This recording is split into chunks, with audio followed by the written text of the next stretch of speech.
Testing, check. Testing, check.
Welcome to Trinity Radio. I'm Braxton Hunter, and he is Jonathan Pritchett. And today we are gonna talk about some responses that we've gotten. One in particular to some to some videos that have happened recently.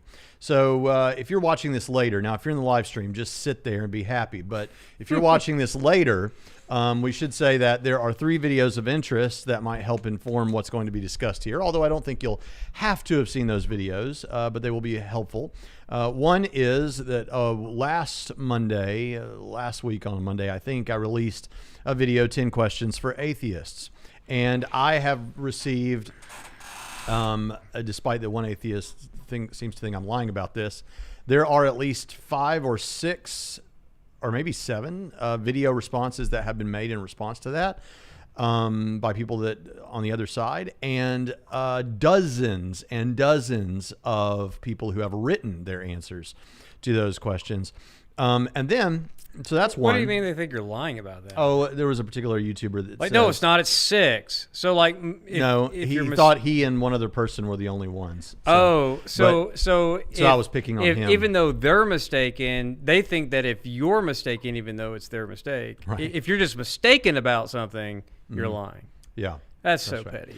So, but hey, you're maliciously intending to deceive. Being called dishonest is not. Yeah, I know. Not a surprise. You're a dishonest used car salesman. I'm just in it for the money. No, I'm in it for the money. Yeah, he's in it. You're in it for everything else.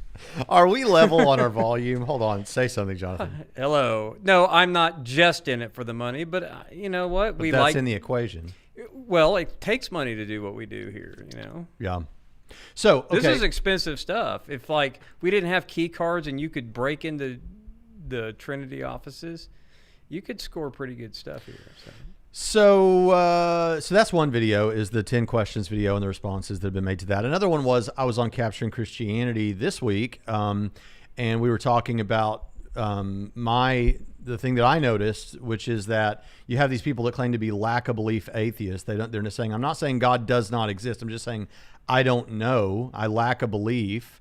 But then you hear those same people comparing God to things that they actively believe do not exist, like Santa Claus, fairies, pixies. And Cameron dubbed that the Hunter dilemma, which is pretty cool. And so that there's a little bit of that, and there have been some responses to that. And then lastly, the video I released yesterday, which it primarily is what we're going to address today. It's primarily that one. And there have been several atheists, very thoughtful atheists, who have said, I actually agree with you, what you said there, Braxton. I think that video... is there a Dire Straits thing happening in the chat? I don't know, but I'm. Did somebody say money for nothing? Because then I see chicks for free, and that. I don't know. I'm gonna something get cool happened, and I'm gonna get to the chat, but I'm kind of doing the opening monologue here. So where am I? Thank you, Luke. We'll get to Luke. What am I saying? Oh yeah. So there have been some thoughtful atheists who have said you're right. I agree with you. But then there have been some I guess people that think I'm talking about them who have been very upset about yesterday. And so we're going to get into all that. Those are some 3 videos that might be helpful if you're watching this later on that you go listen to first. All right, let's get to the chat before we really jump into the meat of this. Ooh, somebody said something mean about me. My opinions are meh. Thank you. You're too kind. Now, this is real quick. I do just happen to be here, though. We'll right on the nose. We'll get to it. So Jorge Anido, this is actually a very important thing for today's discussion. So I threw you up on the screen here. He says, okay, I'm heading to work. Here's my question. What is meant by Cartesian certainty? I hear you guys referencing this, and it sounds like absolute certainty with no doubts, but I'm not sure. Yes, that's what it is. Rene Descartes tried to deconstruct and decide, I can doubt a lot of things, like even I could doubt that the world around me as I see it is real. What is the one thing that I could know, with absolute, it's impossible to doubt? And I'll just construct from there and see what I can build out to have absolute certainty. So it was like Cartesian certainty.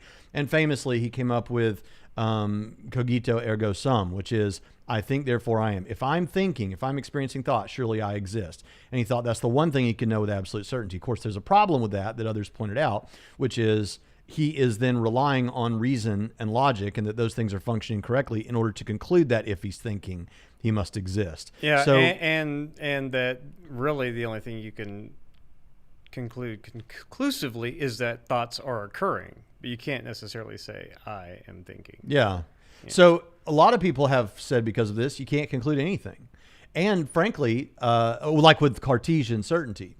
Now, you might think, oh my gosh, that does sound like a problem. Well, it's not a problem. So this is why like the medieval philosophers like Aquinas and Anselm and all of those, they started outside of their head. If you try to start within your own head, like Descartes did, you never get anywhere, really. But here's the good news. That's the sort of things that philosophers think about that doesn't have much practical impact at all. Right. So, you don't use it for most things. Even the people that say it governs their life. Braxton is my best friend in the entire world, probably. Thank you. And I don't have Cartesian certainty that he wouldn't steal my book collections and take them to a pawn shop. So, I mean, do I think he will? No. Do I think it's even likely that he will? No. It's very unlikely. So that's going to come up as we move forward. Right, but I don't have Cartesian certainty, and I don't need it. Yeah, now there are presuppositional Christian apologists that will say they do have Cartesian certainty about God's existence and about the Christianity and all that, and it sounds really impious to them for people like us to say, because if someone asks me, are you sure that Christianity is true? I'll say yes. Are you certain? Well, yes. But if someone says, do you have Cartesian certainty? Well, I'm not sure that's a thing that can be had with almost anything. And to that extent, I think it's for the birds. I don't care about Cartesian certainty. I care about what people meant in Jesus' day when they said something like, are you sure? And what they meant throughout all of history until Descartes, are you sure? And what they've meant since Descartes, except for Descartes. I mean, are you sure? Yeah, I'm sure. Are you certain? Yeah, I'm sure. Do you have Cartesians? And if I was a YouTube atheist would say, oh, that presuppositionalist is lying. No, I'm not a YouTube atheist, so I'm not going to accuse him of lying. What I will say is, no, I believe they believe that you think you do, but you don't. You're mistaken. Yeah, that's right. So, Punch Bowl Haircut, thank you for being here, man. He says, congrats, Braxton, on being immortalized in The Hunter's Dilemma. Well, thank you. Really appreciate that. That was pretty cool. Cameron said that he wanted to give it a name like that. And I said, well, if you do that, that's really, I'm honored by that, but you'll have to be the one that says it, because if I say it, it'll sound arrogant. So, but anyway, thank you so much for that. I appreciate that. And accuse people of the Hunter's Dilemma when appropriate, because the point of it is that it actually will have some practical value in helping to clarify. Okay, well, explain it to everybody. Yeah, so I did at the beginning of the show, which is that the Hunter's Dilemma is you get to choose like I said it, I've discovered it this year, which is basically you got these people that claim to be lack of belief atheists, but then they say that they compare God to things that they actively disbelieve don't exist. So the dilemma is you can be a lack of belief atheist, but then we shouldn't expect to hear you comparing God to Santa Claus and fairies and things that you actively disbelieve that God exists. Or you can be an atheist in the academic sense of the term, that you maintain the position that there is no God. Yeah. And then you can mock all you want. Right. And colloquially called a strong atheist. But you can't do both. Well, right? Sometimes in academia it's called strong atheist, but and also in pop culture referred to. So that's the Hunter's dilemma. Yeah. And Cameron, we have a whole show on it on Cameron's channel. It should have been Bracky's dilemma, though. His mom calls him Bracky. Yeah. So you should Bracky's all call best him bet. Yeah. Okay, Benjamin Handelman says, "Are you going to discuss The Mandalorian?" No, at least not today, because I haven't seen it yet. The new episode. Yeah, I won't watch it for 10 weeks when You're gonna wait till they're all out? Right. No, you won't. Yeah, I will. I don't want. I have been spoiled from the Netflix model that I break up my TV time to where this day is this season, and I knock it out, and then I don't have to watch TV for a while again. That's why I'm not watching Discovery right now either. I wait till they're all out. I waited till all of Picard was out, and then I watch it. Okay, now hold up. Peace Prevails is talking about the video that we're about to respond to in just a few minutes. And if you're new to the channel, this is how our Friday live stream is. There's a lot of going back and forth and chit chat, but there's going to be Q&A too and stuff like that. So I'm just telling you this because typically videos on this channel, we try to get to the point pretty quickly, but this is more like a classic episode from 2 years ago where we just chit chat, right, Pritchett? But Peace Prevails is talking about the video we're going to respond to and says, just saw the counter apologetics video. The comment section is filled with people who seem like they were betrayed by the lack of aggression from counter apologetics. Yeah, they're over there saying you're giving up too much ground to the theists. So that's going to be That's what we get in the forum sometimes, where I'm the nice one, and then you have to come out with your claws just to make up for the slack because Prime's betraying us. It's like we miss. They always talk about how they miss Fat Pritchett. Fat Pritchett was the best, is what they say. Well, I liked Fat Pritchett. It's just. All right, Luke Pixler says, "Be unhealthy so you'll be grumpy again." That's what I hear. Listen. God bless, guys. Here's some money, JP. All right. Whew, thank you, Luke. Luke's awesome. I love reading. I think I believe is the person who made the animated image of us recently. Yeah. The atheist in the comment section. That is awesome. That's my banner on my Facebook page, by the way. That is, and I think it's your profile pic, isn't it? Your half anyway. Yep. See, I put both of us on. You put both of us as your. Right. What do they call it? I've had both of us as my profile pic too, though. But yeah, that was fantastic. I loved it. Yeah, they all commented on each question separately. He's talking about when they responded to the 10 questions I gave. Mm-hmm. All these atheists, dozens of them, maybe over 100. I don't know. You're lying. I am. I'm probably lying. It's only been 1 or 2 videos. Okay, let's keep going. Sit and talk. It's like Pritchett just had. I love that. Oh, this is the one you wanted. Yeah. This happens to be there, and his opinions are meh. That's true. You need to sit so you can look at each other. Well, we used to do that. Go back and watch the old episodes. But the thing is, this is just technically more practical. We've always sat side by side. Well, yeah, but we've sat more side by side where we could literally just look over. This is just the way it has to be. This is the practical. Yeah. I mean, look. Well, I was about to say, was Picard sitting directly adjacent to Riker? I guess he was, though, wasn't he? Yeah. In fact, they Riker had the was a little Force, in front of and they him. had to sit up there with Troy and Riker and sometimes But he wasn't Beverly. sitting directly next to Worf.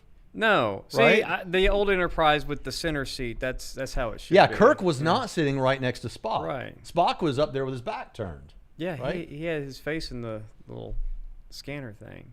I mean, as if, because we do try to set up our show to mimic Star Trek. That's the. What we try to do is we try to do the best we can, since you have to do all that stuff that I don't know how to do. That's what this is about. Amen, Slam RN. I don't know what you're getting at there, but yes. Now I want. I want Chick-fil-A. All right. Okay. Jose Martinez. We're gonna get there, guys. Okay. Sorry I'm late. Happy Friday. I recently saw The Dark Knight and it's a masterpiece. Well, amen. Like 12 years later. Okay. Better late than never. Okay, Spartan Theology took up for me on one of these other videos. Why are you just cherry-picking atheists that agree with you to try to convince people you are reasonable? Well, I'm trying to control the narrative, Spartan Theology. And part of it is that also some of the people... Okay, first of all, on the 10 questions video... I don't think you're trying to control the narrative. You're trying to demonstrate that there's more than one narrative. Yeah, I know. You're trying to demonstrate that there's more than one narrative, and that comes from the other side. So sometimes, you know what? Cherry picking is not always bad. Sometimes you have to cherry pick to demonstrate. You cherry pick cherries, for example, and eggs. I think that's what we all know Slam RM must have been getting at with those chicken images. But we are going to get right to this. I keep saying that. But Spartan Theology it took up for me.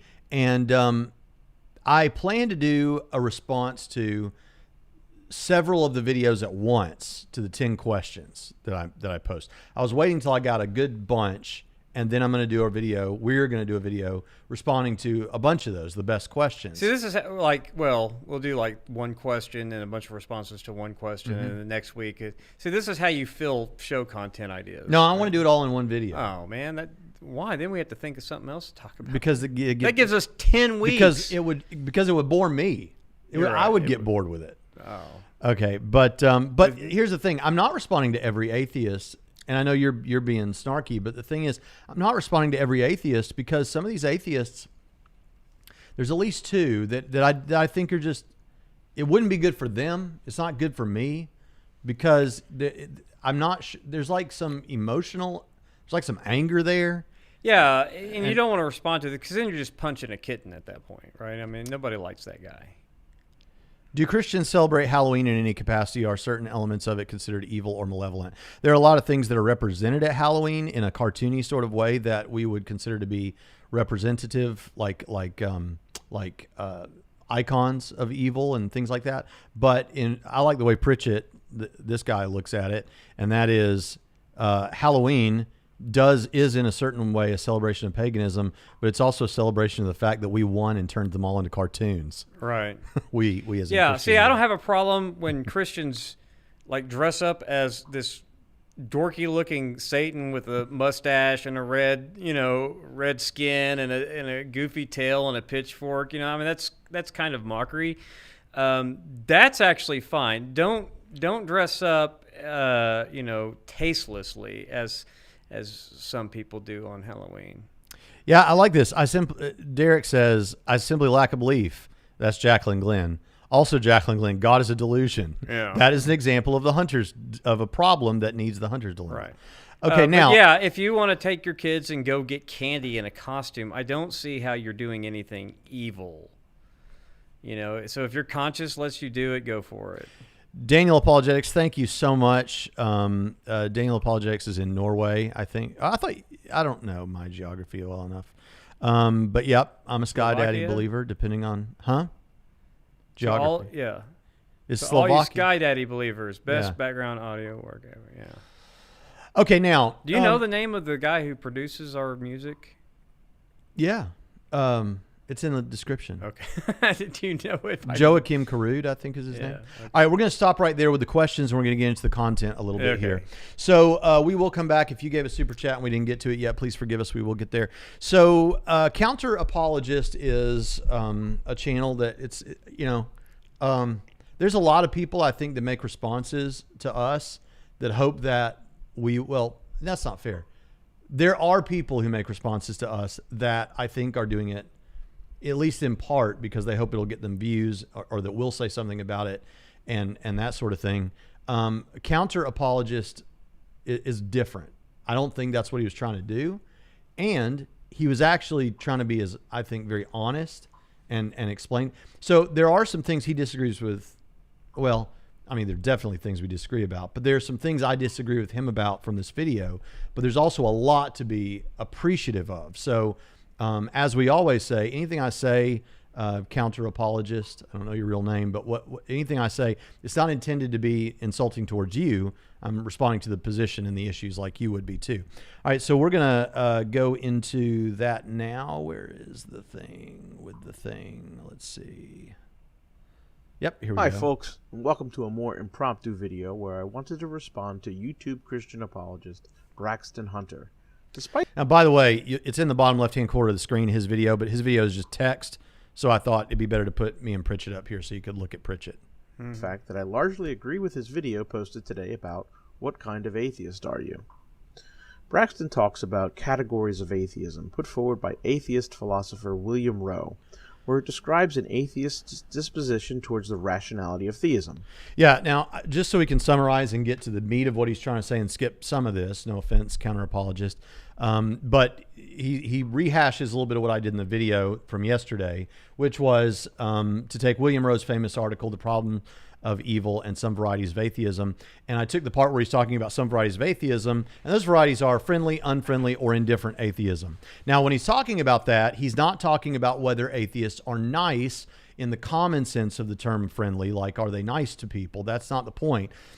You could be very, very nice, like ooey gooey nice, and still be an unfriendly atheist on Rowe's definition, because what Rowe's talking about, and by the way, this went over the heads of some of the atheists and maybe some of the Christians, but even though I read Rowe's article, but the point is that an unfriendly atheist is one who thinks that theists have no rational justification for believing that God exists. And a friendly theist is one who thinks that we do have rational justification. And Rowe says some of the things that might give a theist rational justification would be like the theistic arguments, the design argument, the cosmological arguments, the ontological arguments, moral, things like that, or their personal experience, or they think it just has the best explanatory power, or things of that sort. Now, he's not saying that that means you're right, that the theists are right. It's just that someone can be wrong and still have rational justification. Yeah. So, for example, the example I gave just briefly is, what if me and Pritchett, I knew that Pritchett was getting on a plane to come across the Atlantic, and I heard that the plane crashed. And not only did the plane crash, but the search crews went out for 10 hours. They couldn't find any survivors, and they've given up. I would be rationally justified to think that Pritchett is now dead. But Pritchett, if he's out there on a piece of wood floating around in the Atlantic alive, would be rationally justified in believing that he's alive. And not only that, he could think about the fact that Braxton is probably sitting at home rationally justified in believing that I'm dead right now. So that was Rowe's point. And that kind of set up this whole thing. And so I encouraged people, be one of those kind of friendly atheists, or at least think deeply about it. And then I played some atheist philosopher types who basically think that we have, there are reasons to believe that God exists, as opposed to almost all of YouTube atheism and new atheism that says there are no good reasons to believe that, or they're not even just good. There is no evidence for God, those kind of things. Yeah. So that's all set up. So I want to skip to, so he says that he agrees. He says, I think you are rationally, this is what counter-apologist says, you are rationally justified in believing in God. That's what I think. And by the way, just from the apologetics side of things, like when you hear William Lane Craig in his debates, one of the lines that he says in his opening statements is not that all the counter arguments are bad. No, what he says is there are no comparably good arguments. He's not saying that they're horrible arguments. What he's saying is there's no comparably good arguments for atheism. That's saying no matter how good they might be, they're not comparably good. They're not as good as ours. Yeah. So atheists who are friendly are no different than a lot of Christian apologists who would be friendly apologists who don't dismiss out of hand flippantly a lot of the arguments that atheists bring. Do some apologists do that? Yeah. Believe it or not, I'm not one of those. I'm more of a friendly apologist, even though I'm sometimes snarky towards atheists and atheism. I'm not, as far as their arguments go. We take several of them seriously. We think that the divine hiddenness is a problem. We think that the probabilistic problem of evil is a problem. And one of the things for us, they're not as comparably good as their refutations or as our arguments. But we also acknowledge the persuasiveness of those arguments more than how valid we think they are. You know what I'm saying? Yeah, I mean that's. So I mean, I don't get the notion that I understand clashing rhetoric. I understand being bombastic. I understand all of that. But what I don't understand is not taking ideas seriously that are serious ideas, that are big ideas. And I think that the existence of God or the non-existence of God are both big ideas that that should be seriously considered and debated. Now, you don't have to be serious all the time when you debate it, but you should take the conversation and the argument serious. Let me put it in common parlance. Yeah. It's understandable to a certain degree. Like I can sympathize a bit with people that don't believe in today's world. Now, if we were talking about 500 years ago, I would have a much harder time. But we have a culture now that is set up to inform you through media and everything else, number one, that, there's no reason to believe in God. And then secondly, there are like evolution, as a possible option, did a lot to, you go back and wonder why some of the thinkers that probably would have been atheists were deist or something before. It's because how are you going to make sense of this why there's something plenitude of life and stuff, But now there's that gives some, and then you think about the fact that some of these arguments are powerful, like the problem of evil, as you said, and divine hiddenness. The probabilistic version. Yeah, I get it. It's not that I don't get it. So some people have been asking, well, are you a friendly theist? And to that extent, yeah, we're friendly theists. I would say that we're both. So, all right, let's hear what he has to say now, though. We don't, because we're both big-time readers. We both like to read books. We like to read literature. And I like to go, I'm always talking about the great books, which a lot of what's in there is friendly to Christianity. A lot of what's in there is not. Mm-hmm. But when you read classic literature like that, and you engage the big ideas and take them seriously, you don't come to an atheist book with I need to shred this to pieces when I read it. Yeah. Just like when a Christian, if you're, for our Christians out there, okay, so guys like me and Leighton Flowers and Braxton we're not Calvinists, right? But I have a library filled with Calvinist literature, and whenever I read something written by a Calvinist, my first instinct is not, I need to rip this to shreds. It's, what can I learn from this? And I think a lot of times when on YouTube, whether it's responding to a video or it's, reading a book by a Christian theist, maybe someone buys Core Facts because they heard Braxton talk about it and say, and they get it. Their first instinct is, I need to just start debunking this the second I read it, instead of taking it in and then thinking it through, what I just read or what I just watched. Yeah, but now on top of that, I am going to say, and this is going to take a lot of people off, and I think it kind of shocked Shannon Q when I was on her show, because I think we both want better conversations between atheists and theists. And one of the things that she brought out, and that always gets brought out, and that Christians typically just agree with, is, well, since we're trying to get to truth, we're both open to being convinced by the other side. Well, for me, yes and no. Sorry. Yes, if someone, to my satisfaction, demonstrated that God does not exist, or the Christian God does not exist, I guess I would have to believe that. So I'm open in that sense. But at this point, I've been studying this stuff for like close to 20 years. It's extremely unlikely that I'm going to hear something like that. And I also have commitment to God through things not based on the kind of evidence that's publicly accessible, like my personal experiences and things like that. So I'm not just having a conversation. Right. So when people just want to say, well, let's just have a conversation. No, I want to win you to Jesus is what I'm trying to do. And if you think that that's dishonest, no, I'm telling you that's what I'm doing. Yeah, this is not dishonest. Okay? As we're saying, that's our stated goal. We're on mission for Jesus, the Great Commission. Yeah. All right. Now let's jump back in and make disciples of all nations, and that's our primary goal.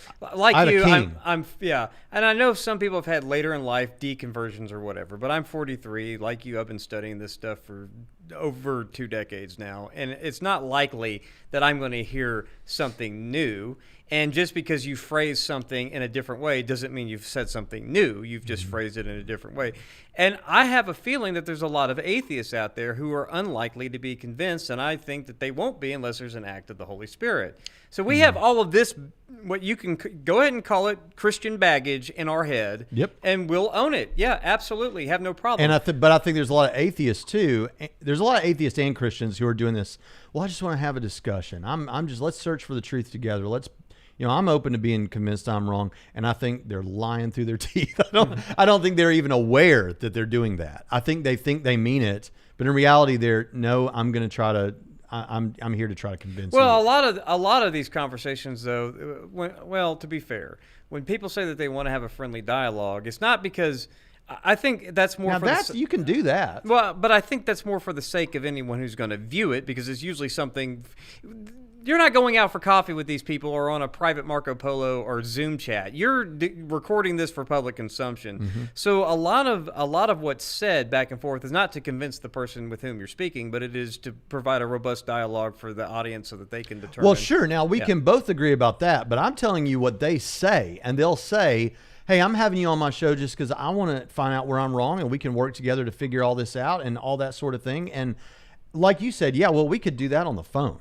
You know, anyway, I'm not all of, I don't think they're lying, all of them. I just think that some people are not even aware that, no, it's like, well, you just did say, no, I think a lot of them are, Oh, yeah. but I don't think others You don't are think not. all of them are. Right. And here's the thing. I think that there are, this was brought up on one of the response videos to me that I am going to respond to, that we are going to respond to.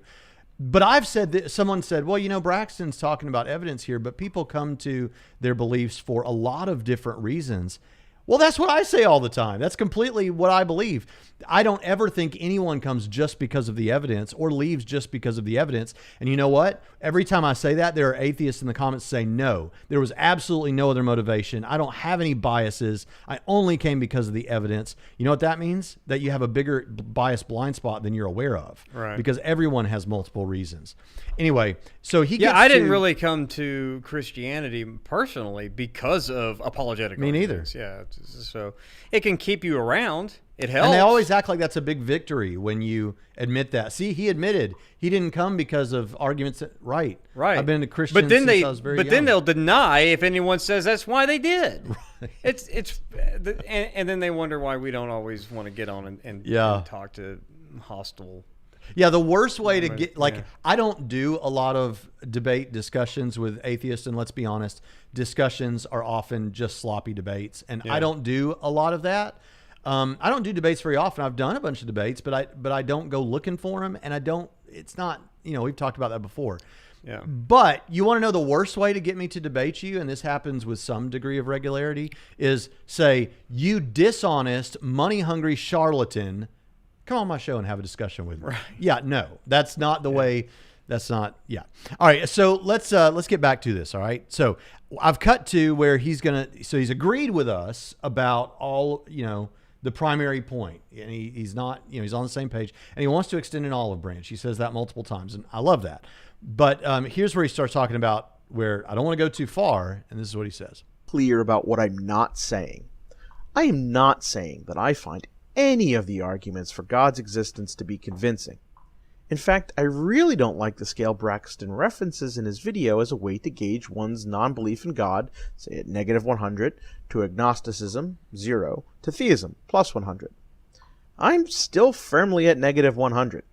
Nothing about the traditional arguments for theism or Christianity give me the slightest pause or nudge the number towards theism.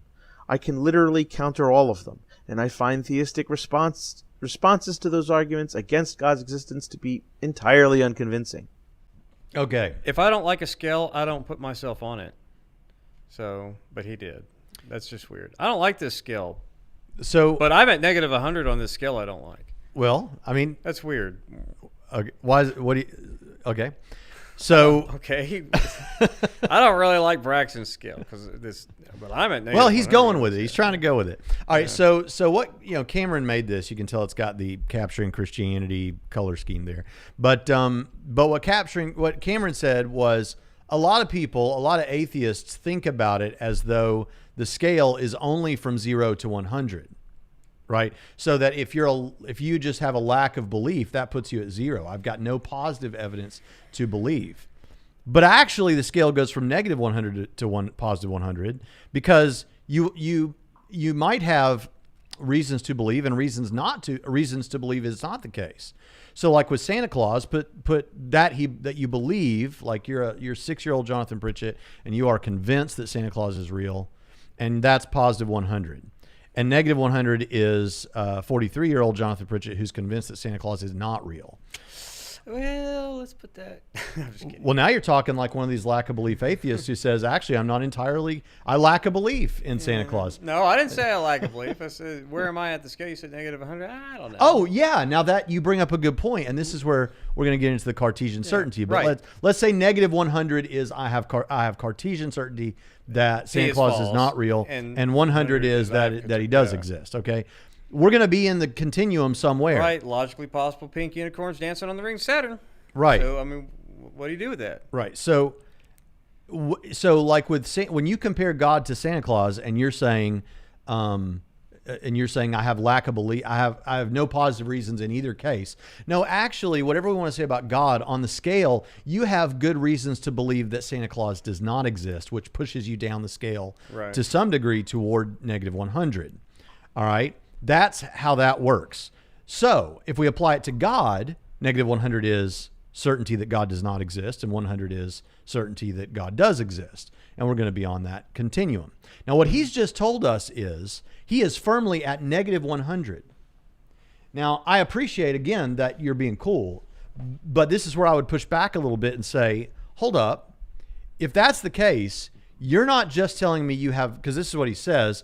He says, I am still firmly at negative 100. Nothing about the traditional arguments for theism or Christianity gives me the slightest pause or nudge the number towards theism. I literally counter all of them. I find theistic responses to arguments against God entirely unconvincing. Right, but is that negative 100 for counter apologists against the existence of God, or right. against how convincing the arguments are for the existence of God? I think because he might have been saying, in all fairness, that he is at negative 100, that the arguments for God's existence are unconvincing, not that he is convinced that God does not exist. Yeah, no, okay. So okay, that's fair. So you're saying he could be saying, I have Cartesian certainty that these arguments fail. Well, he has Cartesian certainty that these arguments fail for him anyway. Well, now that just becomes a subjective thing, right? But he does, and he says that later in his video. Yeah, but I'm saying he's at negative 100 as far as being convinced by the arguments for theism. Well, but hold up a second. I don't think that I understand you're trying to help him, and I like that you're trying to help him. I like Nice Pritchett, but here's the thing. Well, I'm not trying to help him. I'm just trying to accurately represent him. Okay, if that helps. So we've put that out as a possibility, then, counter apologist. If that's what you mean, fair enough. However, he's seen these videos that are in question, and he sees it on the scale. Belief that, right? Belief that. So we're talking about belief in God, and if you said none of those arguments are helpful and all of that, that alone doesn't put you at negative 100. That puts you at 0.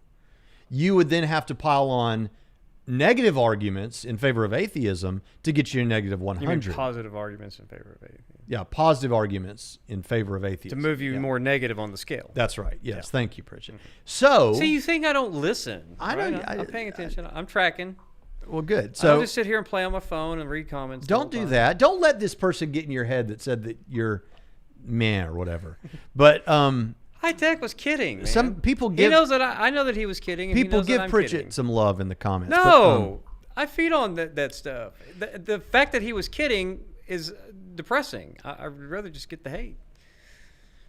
But, but anyway, back to counter apologists. But he actually does give some reasons to believe that God does not exist. But what I want to be clear about is that if you thought all the apologetics failed, that would not put you at all toward non-belief. It would just, we don't have any positive reason to believe that God does exist.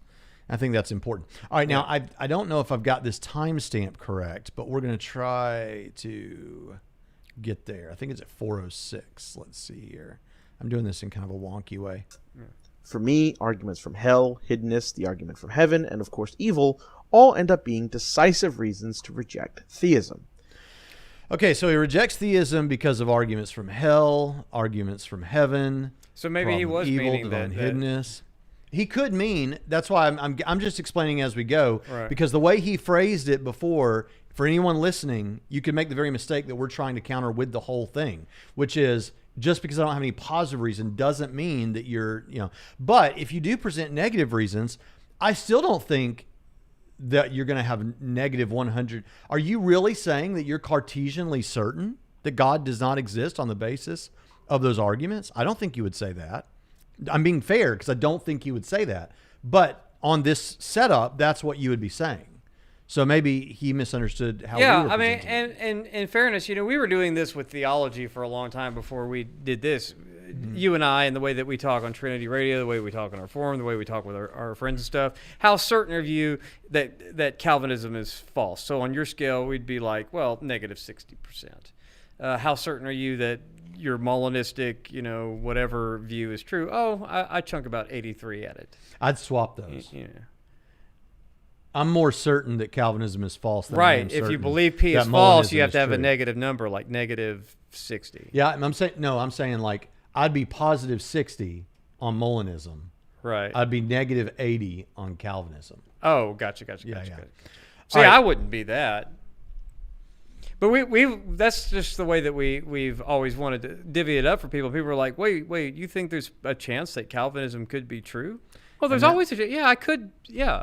And how much do you hold into the eternal conscious torment view? How much do you chunk at? That's the hell thing, right? He brought Right, up the right. argument from hell. It depends what kind of hell are you talking about. Right. I'm not sure you have a case even with the traditional view of hell, but which view? I mean, next weekend I'll be at the Rethinking Hell conference, and I'll have all kinds of people talking about. And the y'all want to annihilationism. watch that if it's live streamed. So, And Chris Day. and then the argument and from Clay heaven, Jones. I think he means with the argument from heaven that And there's other people. Paul Copan, And there's a really cool guy. Tim Barnett. Tim Barnett, yes. I'll tell Paul Copan that you said no. There's Paul Copan, and then there's a really cool guy. Oh, yeah. And I said Clay Jones, and then the really cool guy. Clay Jones was my professor. I love Clay Jones. So, okay, to be focused here, what are we? Where are we at now? Did I distract you? Yes. Well, What- you should have plugged yourself because, I'll be. I At don't the remember Rethinking what Hell. I was did the saying. if you're bored, go Heaven. watch my reading. No, boredom, heaven. That's Yeah. the argument from heaven is that it would actually turn into hell because boredom. Last week's episode. for Right. that. Talked about that. That's, okay, That's, I I don't even get why that registers as a The thing. problem of evil. Okay, that's fair, but we actually have I reference this all the time, so I won't unpack it here because you got mad the last time I did preach it. But I have a short video on the short videos playlist on the problem of evil. Go check that out. I actually interact with Roe, the same paper, but where he's talking about the problem of evil there. And the divine hiddenness thing, actually, this is funny, but I mean, it's not funny, but it's good. I mean, it's good for counter apologists. But William Lane Craig actually on an episode of Reasonable Faith responded to counter apologist, this guy. And he talked about divine hiddenness and unpacked why that doesn't work. So go check that one out if you want to see that. But good for you that Craig responded to you. I mean, that's Yeah. pretty cool. All right, let's skip ahead now to the last point I really want to make about this, and then we'll just strictly do Q&A with the time we have remaining. But 737, I've got to get it to 737.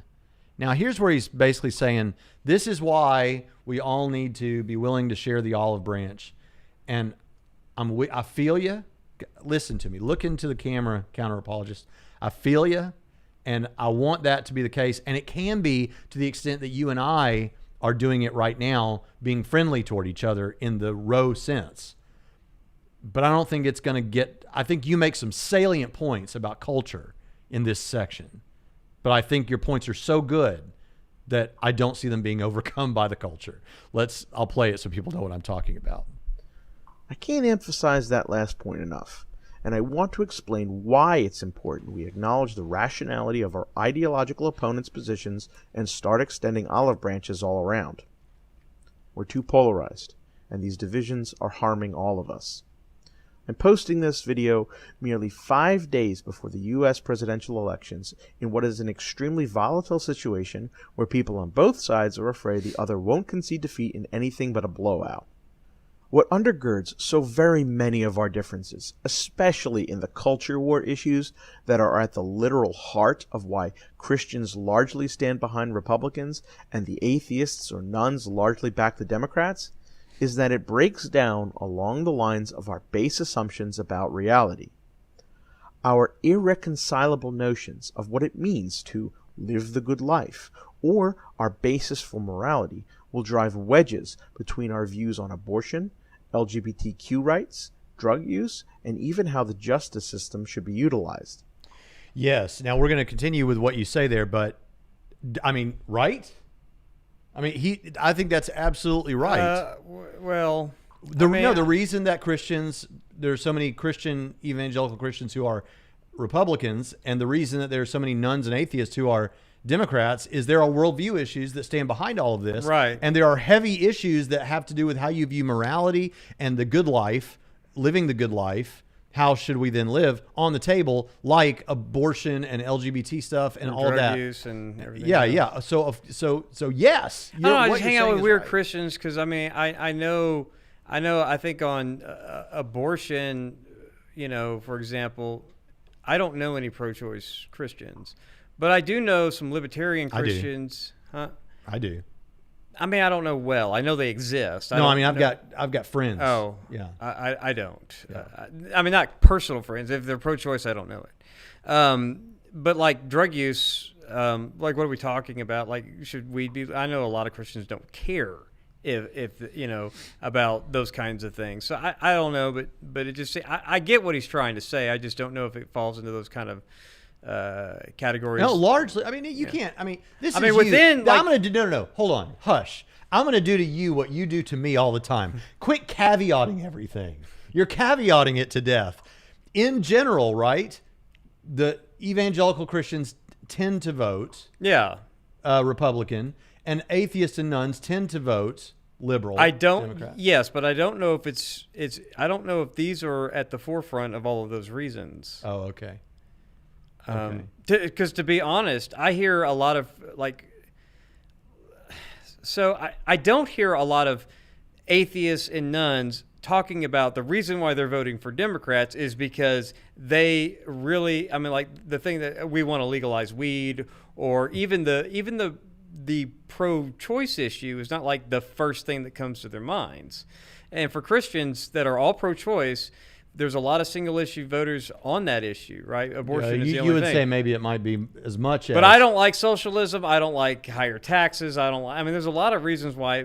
And immigration. Yeah. And Orange Man bad. Right. So, I mean, there's... the pastors, I think, probably gravitate for that. And that's why they think they associate evangelicalism with what the leaders of evangelicalism are saying. But I'm just saying the typical voters... may have so many other things that they're also thinking about.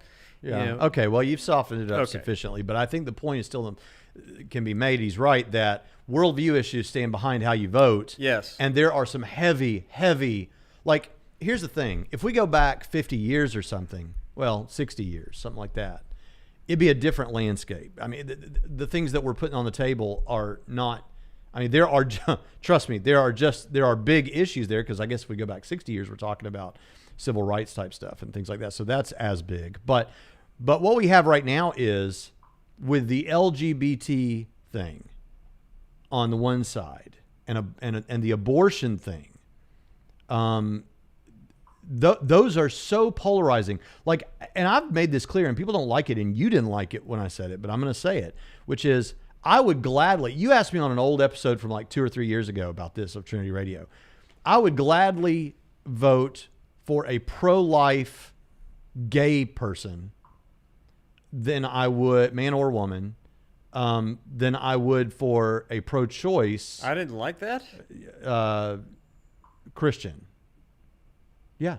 Did I not? Well, you were shocked by it. No, what you didn't like. Yeah, I was shocked. The other day I tweeted something along these lines. You didn't like it. But oh yeah, because I didn't want. I was like, why are you stirring? Why are you going there? Is what you want to know. No, I get that. But that's an important issue. Don't get me wrong. That's an important issue. But the issue for me is the most important issue on the table is the pro-life issue. Right. And the single video I'm more happy with where I don't have Pritchett. The only if you include Pritchett, there's other videos that we've done together that I like more.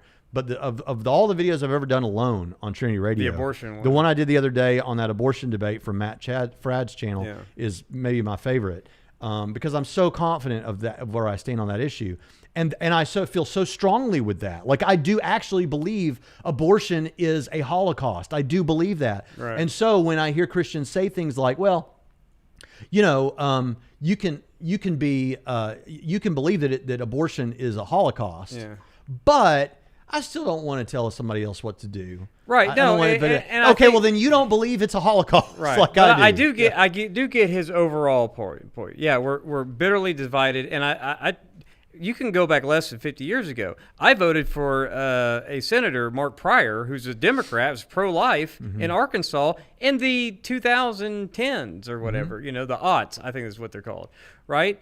If you're from Arkansas and you're a Democrat, it was Pryor and Lincoln. Lincoln was the liberal Democrat senator from Arkansas, and Mark Pryor was the conservative senator from Arkansas, both Democrats. But they would allow him to be in the Democrat Party even though he was pro-life, right? And I happily voted for him. I mean, he expedited a passport for my wife to go on a missions trip, right? How do you not vote for that guy? And then, of course, he's the Democrat that Bill Maher picked on in Religulous, right? He's like, look at this guy. Mark Pryor tried to lampoon Mark Pryor, right? It was just this year that there was a Democrat who was kicked out of the party because he was pro-life. He was a pro-life Democrat, African-American gentleman, I think somewhere in Georgia, right? So bitterly divided, yeah, and both sides are typically purging their membership roles to be even more divisive rather than inclusive. Like, oh, you're a pro-choice Republican, got to go. You're a pro-life Democrat, got to go. It's weird, but divisiveness and all that, sure. Yeah. So, but the point is, he thinks, okay, we've got to start sharing olive branches all around to bring some unity because everything's so polarized. And I'm saying, unabashedly, so long as we're killing babies, I can't do that. And I think there are many people on the other side that would say, so long as you're whatever, and it may even be the same issue, the pro-choice issue, that's not going to happen. Now, it doesn't mean I'm not going to be nice. It doesn't mean that our politicians can't join hands across the aisle on other issues. But as long as that's there, and I'm so tired of it, and I'm not a single issue voter actually in this case because there are other issues I think are relevant. But so long as that issue is on the table, I do not think someone is don't listen to this cultural narrative that comes from both sides, which is just absolute rhetoric and baseless that there's something wrong or ignorant about being a single issue voter. There's not in principle. If the issue is like, would you be okay to be a single issue voter if the question was, should we elect Adolf Hitler and he wants to kill 6 million Jews? Would you be a single issue? Well, don't be a single issue voter. That's one of his policies. Yeah, he also wants to give you $1 million. Yeah, I mean, yeah, that's he's going to give everyone who votes for him gets $1 million. Right. But I mean, unfortunately, there may be people vote for him in that case. Right. But the thing about it is, it's okay if the stakes are as big as this. That you don't think you should be a single issue voter when it comes to the issue of abortion just tells me your ideological position. I guess it comes down abortion. to what he means by an olive branch. Be friendlier? Well, that's not really the category of friendly atheists being friendly to the arguments as, I definitely think we should be friendly in the common use of friendly. Right. Yeah. So if it's be civil and... Well, let's hear the last of what he says. Okay. Maybe he'll clarify. Yeah. We are not like other countries, where one side has an unshakable electoral advantage, and so can dominate to the point where these issues are no longer wedges. We have got to learn to find amicable ways to split our differences, or we will end up in a bad place as a people and a country. This is not easy. Most, if not all of these issues, seemingly can't be reconciled, which is why politicians find them so useful as wedges to divide us. But if we are going to find a way to get through this, we are all going to have to recognize where the fault lines are at the heart of this, identify the subjective stalemate of the debate, and start being friendly atheists and friendly theists. Because we can't even start to have the conversation about how to resolve these issues and coexist peacefully until we take that very first step. Now, that sounds nice. Let's be... You see why I said what I said now. Right. That sounds nice. Right? But and in principle, I agree. Yeah, let's be friendly towards each other's arguments, and let's be friendly in a civil sense. That sounds great. But how do you... But I do believe that the differences are irreconcilable. Right? A pro-life person is not going to just be like, okay, well, I'm going to stop,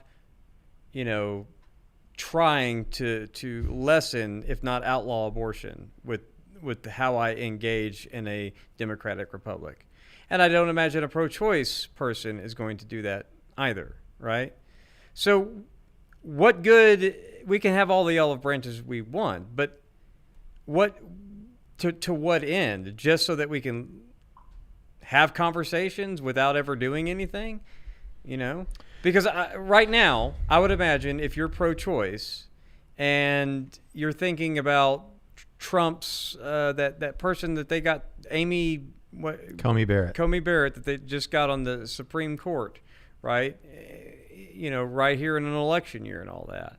And you're looking at her views and you're looking at the rest of the court, you've got to, if abortion is important to you, I could see how you're not going to, you may extend an olive branch, but you're out to make sure that you can elect as many Democrats who will expand the Supreme Court so there's no majority to overturn Roe. That's got to be if abortion is that, if killing babies is that important to you, that's got to be and if I think that's a bad idea, you're going to be like, I don't care. What olive branch is there for that?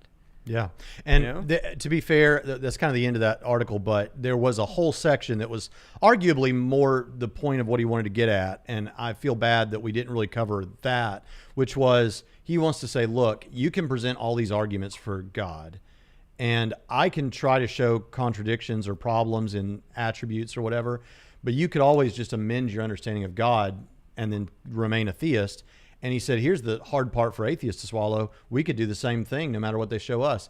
And so it becomes subjective. Well, honestly on that, I get what you're trying to say. And that, of course, undergirds his, therefore, be a friendly atheist. But here's the thing that I want to say about that is... Because you can always move the goalposts for yourself. But that's what we do. If for Christians that think God can do literally anything, including contradictions... When we Christians show them, or atheists show them, that's not what omniscient or omnipotence, rightly understood, says. They should amend their understanding of God. But that doesn't mean there couldn't be an argument in principle that ultimately would cull away God or cull away an atheistic position. So, and if you object to the use of me using the term atheist in the sense that I am, rather than the lack of belief, we've covered all that, but he says he's at negative 100. So we're talking about atheist in the more academic sense of the term. All right, let's move on with this, and let's see the questions. So, right? Are you gonna? We're happy to accept all the olive branches that are worth accepting, right? Yeah. Not all of them are going to be worth accepting, though. If you want to kill my family, I can't shake your hand and have an olive branch. Right. So there are limits. Right. And they would agree with that too. Trevor Adams, thank you for the super chat. The Kalam gets us to a timeless, spaceless, and immaterial cause.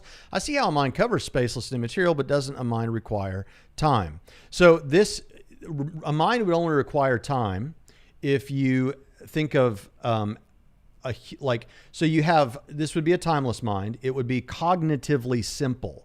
Now, that's a different thing from you'll see some people talking about what's called divine simplicity. And I'm not talking about that in total. I'm talking about just cognitive simplicity for God.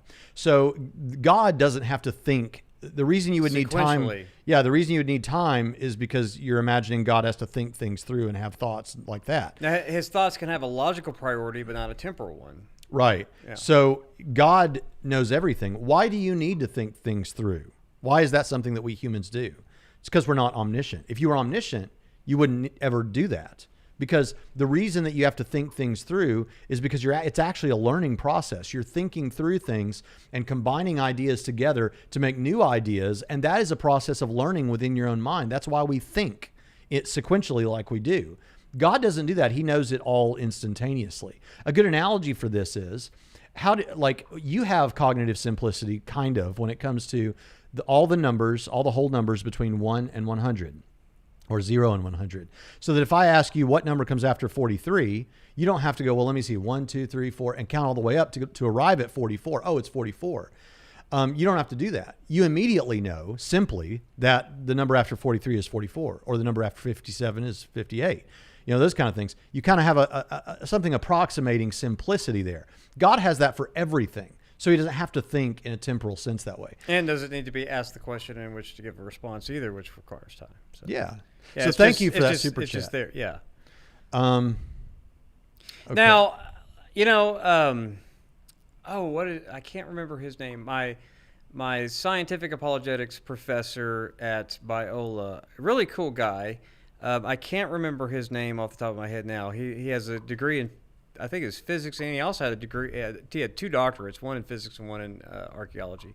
Sorry, professor, I can't remember your name. Look him up online.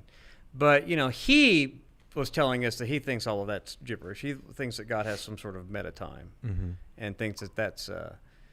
He had some crazy views. He was like, not crazy, but just kind of different views. Because we asked him, "Are you an old Earth creationist or a young Earth creationist?" He says, "I'm a middle Earth creationist," and believes that God has a meta time. It's not like some sort of timelessness. Yeah. So very interesting guy. So there's other ideas as well. So you're not like, and Biola hasn't kicked him out like they did Clay Jones for not agreeing with it. It's just dumb stuff. All right, here's one for I you, guess you Pritchett. could not get kicked out of Plantinga's Biola Bulldog for that. wants to know, so I guess it's because you say you're kind of a presuppositionalist sometimes. Are you a Bonsian, a Van Tillian, or a Clarkian? I'm not. Well, out of those 3, I'll take Bonson over all of them, but I don't. But that's because I like Bonson. He was like an encyclopedic knowledge of rock music. But as far as like methodology goes, I'm friendliest to that. But like I said, I'm not a presuppositionalist. I think that presuppositionalism can be useful. How can I make my Christian fundamentalist brothers understand that evolution isn't a problem for Christianity? Well, one thing you can do is to ask them, if you found out to your satisfaction that evolution was true, would you remain a Christian, or would you reject Christianity? Or, so how does evolution speak directly to God's existence? How does evolution speak to whether Jesus rose from the dead? That's how I'd approach that. Shannon Q's in the chat, and she says she's going to dress up tastelessly. Someone else is probably asking her a question. What does Pritchett consider to be good versus poor taste in Halloween costumes? Dressing up tastelessly, maybe? Yeah, something that Shannon Q might wear. There you go, Shannon Q. Clip that out and put it in a video. Yeah, there you go. No, I mean, well, she said it. Yeah. No, I mean, I just. It reminds me of. Okay, so we've been rewatching. Have you ever seen the show How I Met Your Mother? Bracky and Pritch You are ever- getting you so ever seen the show? famous. Yeah. Yes, I've seen How I Met Your Yeah, Mother. so when they talked about the slutty pumpkin, right? Things like that for Halloween, where they just dress a little bit tacky and tasteless and revealing and slutty. But guys do it too. I mean, don't walk around in a Speedo costume. Okay, here's a good question. Peebo Thulu says, how is Santa equals Zeus any different than Santa equals the Christian deity? So this is actually great. I don't want to recommend everything in this man's corpus, but in the book, The Experience of God by David Bentley Hart, he actually talks about how one of the big problems of the new atheism is, and like with people like Dawkins, is they imagine God, and this is even illustrated with the term sky daddy, right? They imagine God as a being in time and space who's just bigger and more powerful than every other being, which is more like Zeus, right? I mean, you would imagine, oh, he's bigger and more powerful than Zeus, but still out there somewhere, so that the Russian cosmonauts can go into space and say God doesn't exist because we went into space and didn't see him, right? I mean, this kind of a thing. And he's not like that. We're actually thinking of God more as the ground of being and the necessary first cause, standing spacelessly, timelessly. That's why you'll hear some of these atheist philosophical types saying, no, that is actually a very important and interesting question. The idea of just some uber, super strong man who we're calling God, who made everything, but he made everything in the sense that he, reorganized existing matter on Earth to make the Earth. That's a completely different concept, so far as to not even be put into the category of something like the Christian God or the classical theist God. So I'm not sure if there's more you wanted to say there, but another thing is Dr. John Bloom was the guy's name, by the way. I had to look it up because I felt bad because I forgot his name. The other thing is, like with Zeus, you could actually do an exploration of ancient history and kind of look at the history of Zeus and try to figure out how did this originate? How did this view originate?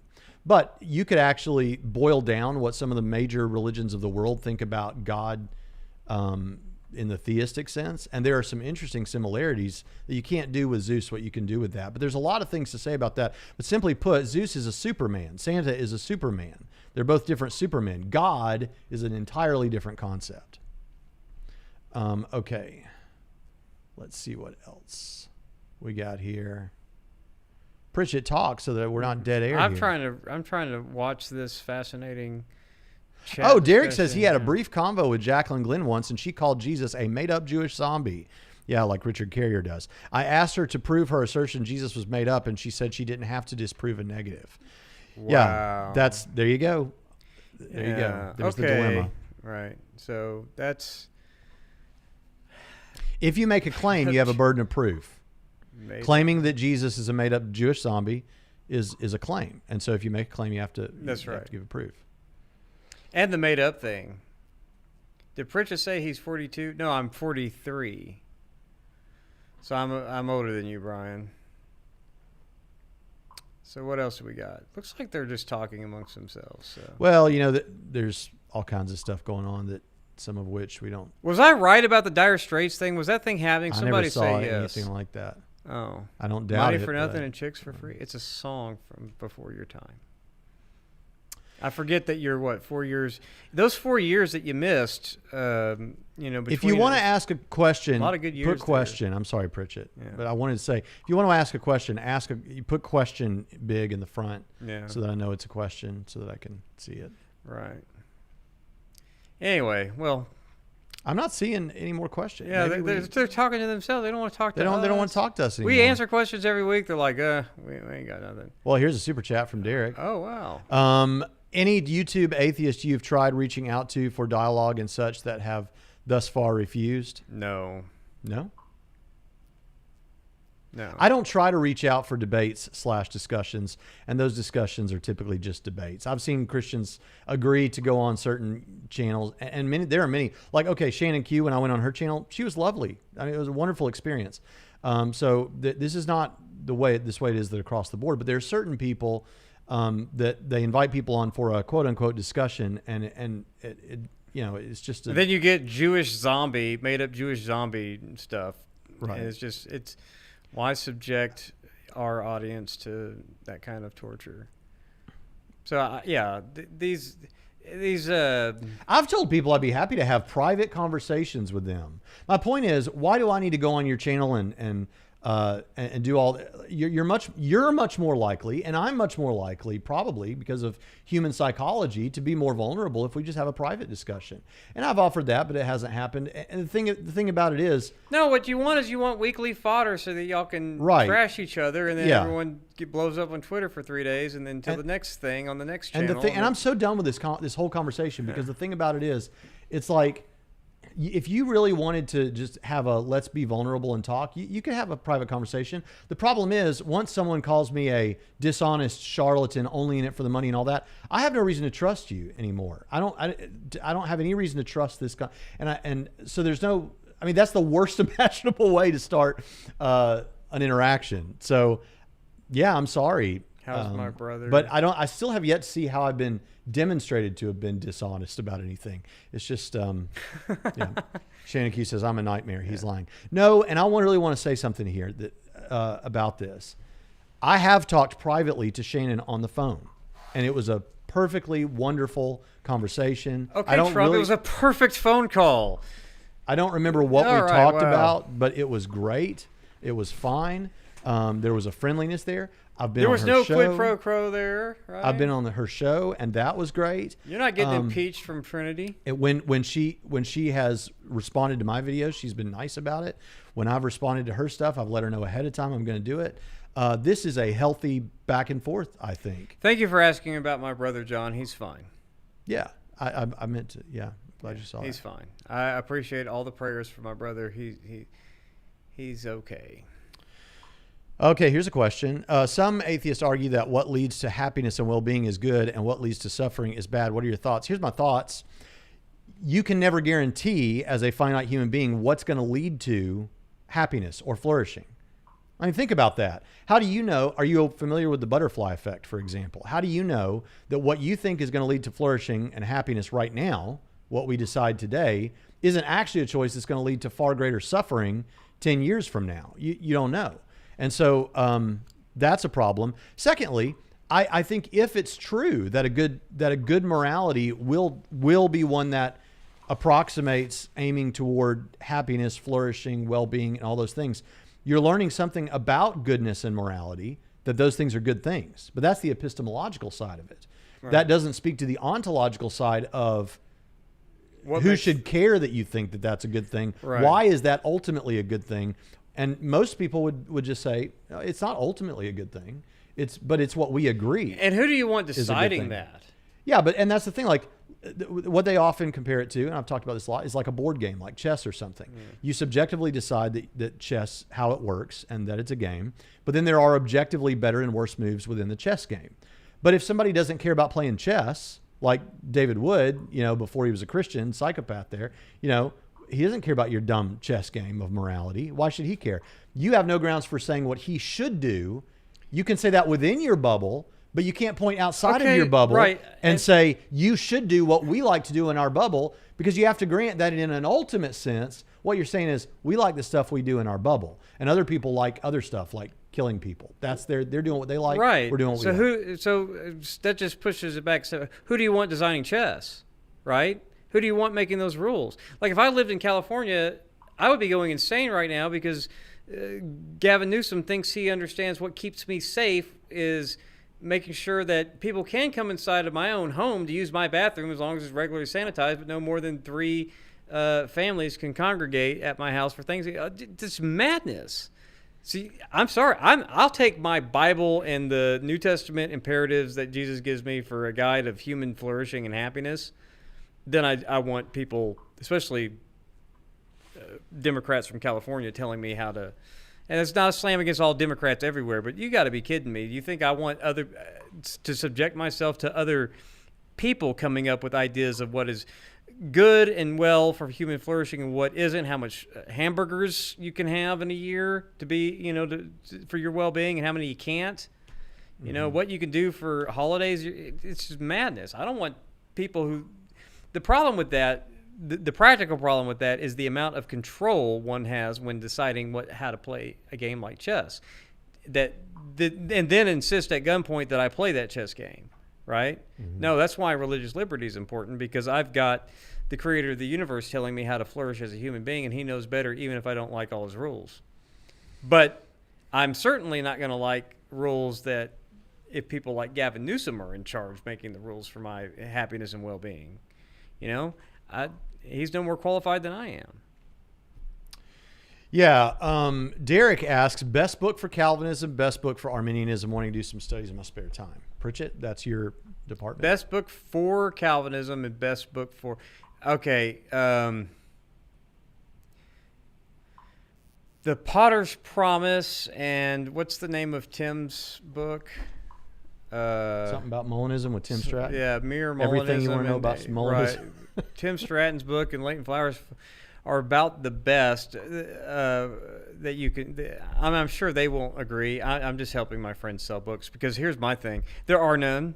I can't think of a single for Calvinism, hooray for Calvinism book that I like, and I can't think of a Arminianism is awesome or an Arminianism stinks book that I like. Like all those kind of books from Calvinists trumpeting Calvinism or trumpeting Arminianism or poo-pooing Calvinism. I don't like very many of them at all. So I don't. I've read a couple of them, and I don't like any of them, so I'd stay away from those kind of books. What you want to do is you want to get commentaries on Ephesians, Romans, and John by both Calvinists and non-Calvinists, and start with the commentaries and read their exegetical cases that lead them to the conclusions theologically that Calvinism is true or false. So read commentaries. Don't read these, here's why Calvinism stinks, or here's why Calvinism's awesome.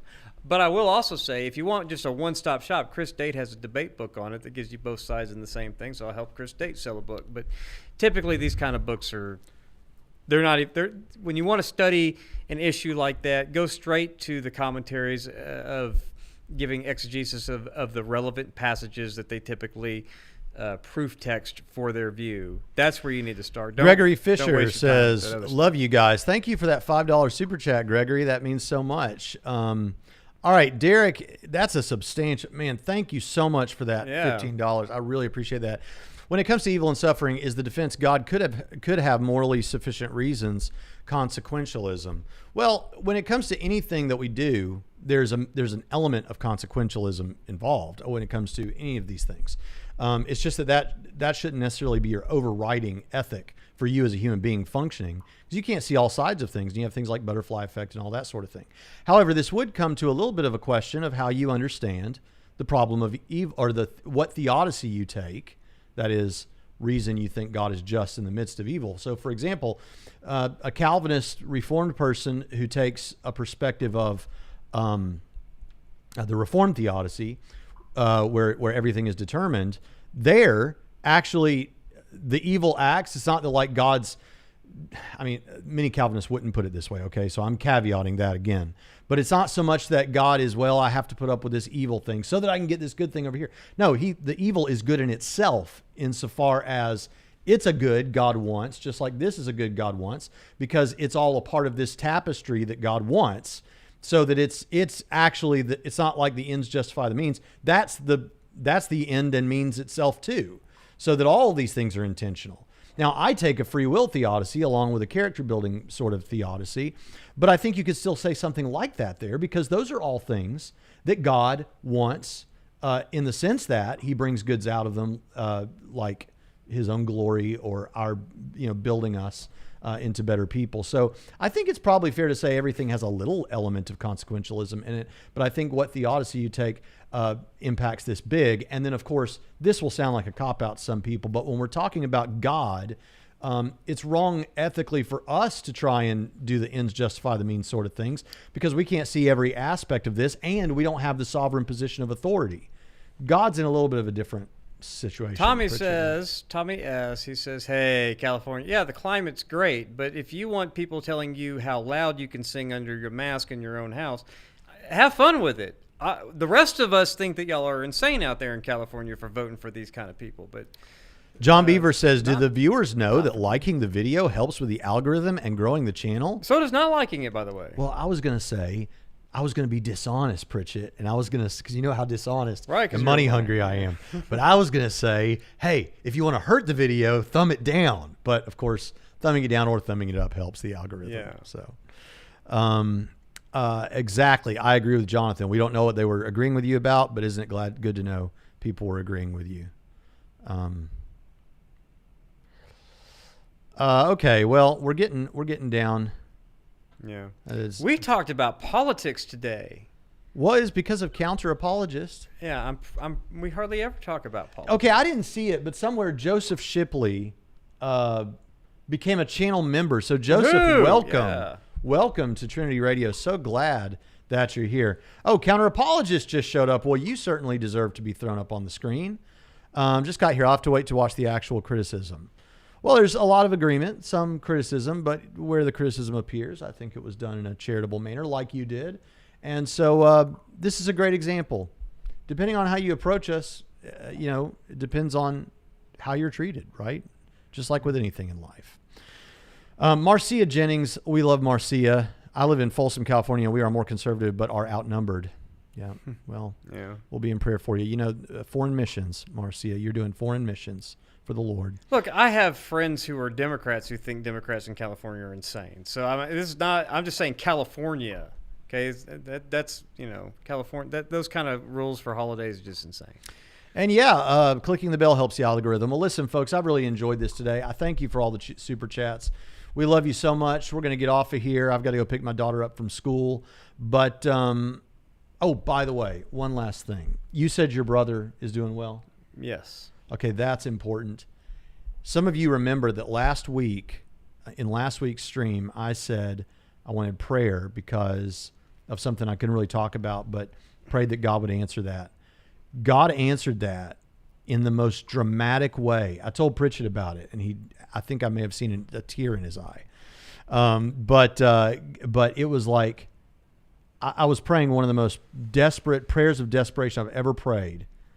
And I told God, Lord, I'm going to believe as best I know how to believe that this is going to be resolved. I don't know that I can, I'm fallible like that, but it was resolved against all the odds, in a moment of time. And I thank you all so much for your part of that.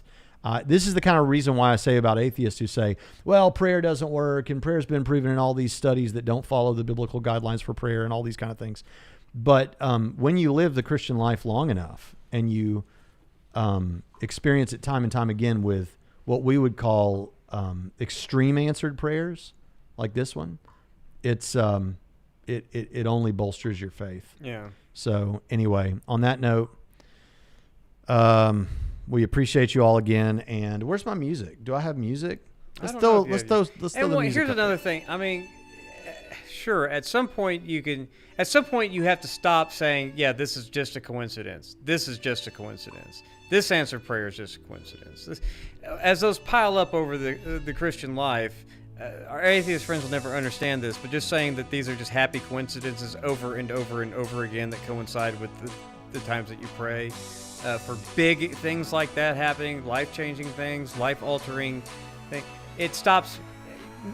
Maybe you don't think it's good that we don't continue to just think that this has to be yet another coincidence, but that's not compelling for us, and we think we're justified in not being persuaded that prayer doesn't really get answered. It's just always a coincidence. When you experience it on this end, that becomes less and less likely from our perspective. So that's not a good thing.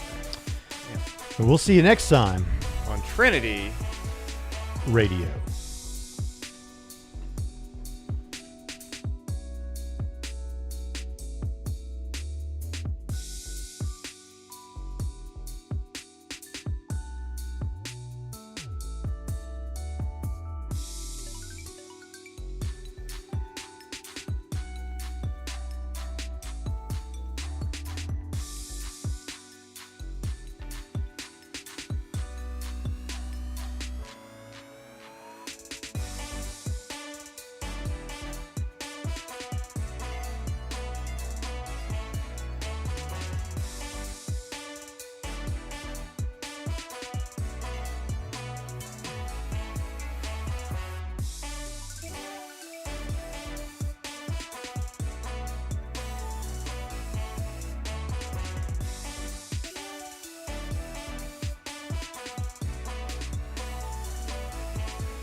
It's not confirmation bias. It's just confirmation from God. Those aren't the same.